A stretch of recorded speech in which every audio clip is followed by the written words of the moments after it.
আমাকে বলতেছিল যে তুমি ব্যাটিং করতে আসো। আসলে এটা তো ওর বিজনেস না, এটা আমার বিজনেস। বোলিং করতে থাকা একটা দল কতটা বিপদে থাকলে টেলেন্ডার ব্যাটারদের স্লেজিং করে, যতটা বিপদে পড়ে পাকিস্তান স্লেজিং করেছে তাইজুল ইসলামের মতো ব্যাটারকে। আবার তাইজুলও কম চান না, যেন তাইজুল স্লেজিং শুনে চার হাঁকিয়ে শাকিলের দিকে তাকিয়ে মনে মনে বলছিলেন সামাজিক যোগাযোগ মাধ্যমে ভাইরাল হওয়া সেই ভিডিওর কথা, মামা রাগ করলা। সিলেট টেস্টে পাকিস্তানের পায়ের নিচের মাটি নড়ে উঠেছে, এটি তো নতুন কিছু নয়। বিশেষ করে তাইজুলের মতো পুরোদস্তুর স্পিনার যখন জুটি বেঁধেছেন মুশফিকের সাথে, তখন যেন তাদের আগুনে আরও ঘি হিসেবে কাজ করেছে তাইজুলের ব্যাটিং। বারবার তাইজুলকে উত্তপ্ত করার চেষ্টা করেন পাকিস্তানের ক্রিকেটারেরা, যেন তাইজুলকে সাজঘরে ফেরাতে পারলেই সিলেট টেস্ট পকেটে ভরতে পারবেন শান মাসুদেরা। তবে তাইজুলও তো ছেড়ে কথা বলার কেউ না, চোখে চোখ রেখেই ব্যাট চালিয়েছেন তাইজুল, মুখের কথার জবাব দিয়েছেন ব্যাট হাতেই।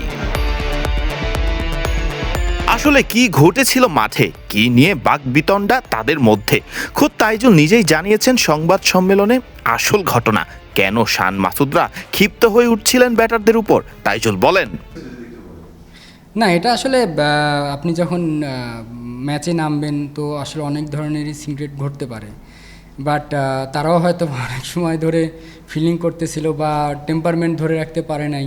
মুশিভাই অনম কোনো কিছু বলে নাই, বাট মুশিভাই তো নর্মালি আম্পায়ারের সাথে কথা বলতেছিল, বাট ও কি বুঝছে না বুঝছে তাও হয়তো ও রিয়্যাক্ট করছে।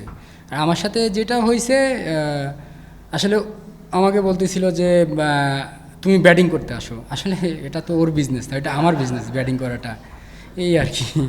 তারপরে যখন পরে বল যখন চারটা মারলেন এটা তো ব্যাটিং করতে গেলে আসলে বলটা ওরকম ছিল আর কি, জাস্ট এই। তাইজুল পুরোদস্তর ব্যাটার, মোটা দাগে আরো বললে তাইজুল যেন একজন অলরাউন্ডার। ধারণা করা যেতে পারে তাইজুল এখনো নিজের পুরোপুরি জবাবটা দেননি, এখনো যে হাত ঘুরানোটা বাকি রয়েছে তাইজুলের। কে জানে, হয়তো বল হাতেই নিজের পরিপূর্ণ প্রতিশোধ নেবেন তাইজুল, যাতে অন্তত তাকে স্লেজিং করার আগে কোনো ক্রিকেটার দুইবার ভাবেন। ফরদিন রহমান সকাল, বিডি ক্রিক টাইম।